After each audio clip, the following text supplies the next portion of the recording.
ครับสวัสดีกับ FC พยาการสุภูสุขมสำหรับมือนี้มือวันจันทร์นะครับนะวันที่3พฤศจิกายน2568แล้วเดือน11แล้วเด้อพี่น้องเด้ออีกเดือนเดียวก็สิ้นปีแล้วนะโอ้ไวรวดเร็วทันใจแต่ว่าเดือนนี้ก็ถือว่าเป็นเดือนพฤศจิกาเดือนพฤศจิกาเดือน11เป็นถือว่าเป็นเดือนของเกษตรกรชาวนาที่เริ่มเก็บเกี่ยวผลผลิตกันเนาะเข้าหน้าปีพี่น้องเข้ากข15เข้านิวกข6แล้วก็เข้าหอมมะลิ105รวมไปถึงเข้าอื่นๆเนาะครับเนาะในทุ่งกุราร้องไห้พี่น้องอ่าอ่ะราคาเข้าลดลงหวบหาบลงอีกแล้วเหลือแสนละ 1,320 บาทต่อ100,000พี่น้องราคาแจ้งมาเมื่อวานราคาลดลงโอ้ลดลงหลายลดลงเกือบเบิดซุหม้องมีแต่ลดกับลดมีแต่ลดกับลดพี่น้องเอ้ยราคาเข้าตอนนี้ยิ่งตอนนี้ฝนตกเนาะเขาเนาะฝนตกพายุก็จะเข้าวันที่6 7 8 9นี่แหละเข้ามีผลกระทบกับไทยตรงๆครับเมรี่ครับเบรี่อย่างนั้นพายุลูกนี้นะครับนะตอนนี้กำลังเดินทางเข้าสู่เวียดนามกำลังเดินทางเข้าสู่เวียดนามจะออกจากเวียดนามฟิลิปปินส์นะครับนะก็จะประมาณวันที่5พี่น้องจะถึงไทยก็ประมาณวันที่6ที่7วันที่7นี่แหละเข้าไทยเต็มๆเลยวันที่7ที่8นะครับนะ2มื้อนี่ถือว่าเป็นมื้ออันตรายแต่ว่าก็รอเบิ่งไปซะก่อนนะครับนะเพราะว่าเพื่อมันเปลี่ยนทิศทางเพราะว่าพายุมันเปลี่ยนซุมื้อนะครับนะเปลี่ยนทิศทางซุมื้อก็รอเบิ่งก่อนเพื่อมันสลายหรือว่าเพื่อลมแห้งพาเอาพายุมาเข้าไทยถ้ามันเข้าไทยนี่โอ้ยเข้ากำลังจะได้เก็บเกี่ยวนี่พี่น้องเพิ่นว่าย่านน้ำจะท่วมโอ้ถ้าเก็บเกี่ยวได้ก็เก็บเกี่ยวเด้อสำหรับนาหงนาลุมนาดอนนาติดห้วยน้องใหญ่นะครับเนาะ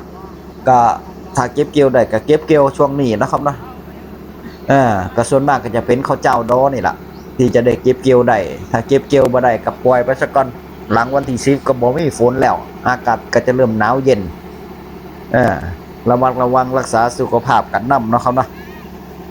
ทีนี้มาเบิ่งราคาข้าวที่เพิ่นแจ้งมามื้อนี้เนาะครับเนาะตามที่เพิ่นแจ้งมาร้านข้าวเปิดใหม่พี่น้องเปิดเพิ่มอีก1หม่องก็คือโครงการเกษตรเปิดแล้วก็คือรับซื้ออยู่ที่แสนละ 1,300 บาทหรือว่าถ้าคิดเป็นกิโลก็กิโลละ11 บาทกิโลละ11 บาทบ่มีปลายแล้วเหลือกิโลละ11 บาทตันละ 11,000 ทวนๆเลยพี่น้องเอ้ยราคาเข้าแล้วยังบ่พอเนี่ยต้องรับซื้อเข้าตามสภาพเด้พี่น้องเข้านี่ตอนนี้ลงสีหรือว่าร้านรับซื้อเข้าระมัดระวังในการซื้อเข้าหลายเติบพี่น้องย่านเขาเอาเข้าประเภทอื่นมาผสมมาปนขายเนาะนี่เฮ็ดให้ร้านเข้าลงสีเพิ่นลาบตะกี้มีทางจังหวัดสกลนครพี่น้องร้านรับซื้อเข้าเพิ่นเอาเข้าหน้าปังมาปลอมปนเป็นเข้าหอมมะลิกข15เอามาขายมันได้ราคาสูงกว่าแล้วก็ยังบ่พอเข้าเจ้าของเป็นเข้าหน้าปังแต่เอาปลอมไปขายเป็นเข้ากข15คนตรวจกระเบิงบักคักพี่น้องก็นึกว่าไว้ใจกันนี่ล่ะนะครับเนาะไปมาโอ้ยเสียหมดเลยเสียทั้งเงินเสียทั้งเข้าก็เอาไปเทร่วมกับหอมมะลิตั้งตักออกให้หมดว่าดิจังซั่นจะโดนแบล็กเมย์หรือว่าโดนจับเอานะครับเนาะถ้าเอาเข้าไปส่งลงสีใหญ่เนี่ยก็จะว่าปลอมปนเข้าหน้าปังมาขายเนี่ยนะบ่ดีแบบนี้บ่ดีนะครับเนาะราคาเข้าสำหรับมื้อนี้ก็คือ100,000ก็คือ11,320 บาทตกกิโลละ11 บาทตันละ 11,000 พี่น้องตันละ 11,000 อันนี้โครงการเกษตรเนาะครับเนาะในส่วนของค่าเหยียบเบรกถ้าไผไปขายก็ค่าเหยียบเบรกนอกจากว่าหักจากราคาข้าวตามปกติแล้วเพิ่นก็จะมีพิเศษให้อีกเด้เพิ่นจะมีพิเศษให้อีกเนาะครับเนาะตันละเท่าใดก็ว่าไปตันละเท่าใดก็ว่าไปหรือว่าแสนละเท่าใดก็ว่าไปแต่ว่าเข้าก็ซื้อตามสภาพเด้อพี่น้องเด้ออันนี้ราคาตั้งไว้ก็คือกิโลละ11 บาทตันละ 11,000 ถ้าเข้าเฮาบ่งามติดดำๆแดงๆด่างๆนะหรือว่ามันติดขี้ตม หรือว่าข้าวเขียวติดเขียวจังซี่นี่ราคาก็ลดลงเด้พี่น้องตันหนึ่งบ่ฮอด 11,000 เด้อเพราะฉะนั้นก็เบิ่งข้าวเจ้าของดีๆมาเบิกอีกร้านนึงพี่น้องร้านข้าวอันนี้เป็นโรงสีใหญ่โรงสีไฟไทยวัฒนาพี่น้องโรงสีไฟไทยวัฒนาเป็นโรงสีใหญ่ประจำจังหวัดอำนาจเจริญเพิ่นรับซื้ออยู่ที่แสนละ 1,350 บาทตกกิโลละ11 บาท200กิโลละ11 บาท 25 สตางค์หรือว่าแสนละล้านหรือว่าตันละ 1,10011,250 บาทเนาะครับเนาะ11,250 บาทราคาสัปดาห์ที่แล้วได้นี่แต่ว่าก็ต่อหลักมาถึงสัปดาห์นี้นะครับเนาะโรงสีไฟไทยวัฒนาก็คือโรงสีใหญ่ที่เข้าสมาคมโรงสีทั่วประเทศคือกันนะครับเนาะตัวนี้ก็ถือว่าราคานี่ก็ยังสูงกว่าร้านข้าวทั่วไปอยู่เนาะถ้าใครจะไปขายก็ถ้าหูจักกับโรงสีในส่วนของตัวนี้ก็ไปขายได้พี่น้องรวมไปถึงข้าวแห้งเด้อพี่น้องเด้อแล้วเพิ่นก็รับซื้อข้าวแห้งพร้อมเด้ข้าวแห้งนี่แสนละ 1,670 บาทบ่ตกตันละ 13,750 บาทเด้อพี่น้องเด้อ 13,000ข้าวความชื้นข้าวแห้งความชื้นบ่เกิน 15% เด้ข้าวแห้งตกตันละ 13,750 บาทอันนี้ข้าวแห้งเด้อแต่ถ้าเป็นข้าวสดก็เกี่ยวเราไปขายเลยก็กิโลละ11 บาทหรือว่าตันละ 11,250 บาทเอาเลือกเอาจะไปขายแบบไหนจะขายข้าวแห้งหรือว่าขายข้าวสดก็ไปขายกันได้เนาะครับเนาะแต่ว่าอีกมองนี่เพิ่นซื้อแพงเด้อกิโลละ12 บาทเพจของคุณนิพนธ์เนาะเขาเนาะเพิ่นซื้อราคาเมื่อวันที่27เพิ่นได้นี่27มื้อนี้วันที่3โอ้ราคาลดลงแล้วล่ะเนาะครับเนาะราคาลดลงแล้วล่ะเพิ่นเอาไปขายกิโลละ12 บาทถ้าเป็นข้าวแห้งกิโลละ16 บาท16 บาทแต่ว่าถ้าเป็นข้าวสดก็กิโลละ12 บาทเมื่อวันที่27ที่ผ่านมาพุ่นเด้ที่เพิ่นแจ้งมาก็โอ้หลายมื้อละฮอดมื้อนี้วันที่3ก็ราคาลดลงเบิดแล้วล่ะซ้ำกันพี่น้องซ้ำกันเนาะครับเนาะซ้ำกันคือกันนั่นล่ะราคาข้าวบ่ค่อยแตกต่างกันหลาย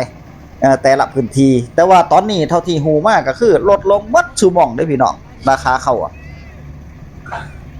ลดลงเบิดซุหม่องเลยบ่ว่าจะเป็นข้าวแห้งหรือว่าข้าวสดหรือว่าข้าวเหนียวเนาะครับเนาะข้าวเหนียวก็บ่แพงเด้อพี่น้องข้าวเหนียวบางคนเพิ่น FC เพิ่นถามว่าข้าวเหนียวกิโลละจักบาทกิโลละ8 บาทเด้อพี่น้องเท่าที่พ่อใหญ่การเช็คดูเนาะครับเนาะข้าวเหนียวข้าวสดใหม่นี่เด้กิโลละ8 บาทถ้าเป็นข้าวแห้งก็ประมาณ10 บาทข้าวแห้งก็ประมาณ10 บาทข้าวเหนียวก็ของ6เนี่ยข้าวใหม่เด้อพี่น้องบ่แม่นข้าวเก่าเด้อข้าวใหม่เพราะตอนนี้เปิดรับซื้อข้าวใหม่อย่างเดียวเนาะครับเนาะเอาพื้นที่แต่ละพื้นที่ราคาข้าวนี่อาจจะบ่เท่ากันอาจจะแตกต่างกันไปเด้อพี่น้องอย่าไปซีเรียสมันเด้ออาจจะแตกต่างกันไปเพราะว่าราคาข้าวแต่ละหม่องแต่ละบ่อนมันบ่คือกันเบิดเด้ขนาดในตัวจังหวัดของพญาการหรือว่าในชุมชนบ้านพญาการนี่บริเวณใกล้เคียงที่จะไปขายข้าวได้นี่ประมาณ4หม่อง5หม่องบ่เด้ขายข้าวได้แต่ว่าราคาแต่ละหม่องราคาแตกต่างกันออกไปราคาบ่ซ้ำกันจักหม่องเด้พี่น้องยังบ่พอบางคนนี่เพิ่นเอาค่าเหยียบเบรกหลายแต่ว่าราคาเข้าก็ต่ำอยู่แต่ว่าเพิ่นจ่ายค่าเหยียบเบรกหลายคนรถนี่เอาขนเข้าไปให้เพิ่นเต็มนึงเพราะว่ามันได้ค่าเหยียบเบรกหลายนะครับเนาะอันนั้นก็เป็นทางหากินช่องทางของโชเฟอร์เพิ่นพี่น้องแต่ว่าที่นี่เฮาเป็นเจ้าของเขาก็กำหนดได้นะครับเนาะว่าจะให้เพิ่นไปขายหม่องใดจังไดเนี่ยกำหนดได้เด้ออย่าไปฟังในส่วนของเรื่องการให้ค่าเหยียบเบรกนี่เพราะว่าถ้าถามคนขับรถก็ว่าดีเบิดหม่องใดที่ให้ค่าเหยียบเบรกหลายเพิ่นก็ไปหั่นแล้วนะครับเนาะราคาดีบ่ดีบ่ฮู้ก็ว่าดีไปโลดหั่นล่ะเพราะฉะนั้นเข้าเฮาเด้พี่น้องศึกษาดีๆแล้วก็สอบถามดีๆให้มันชัดเจนนะครับเนาะเฮาจะได้บ่ต้องไปเสียเปรียบพวกนายทุน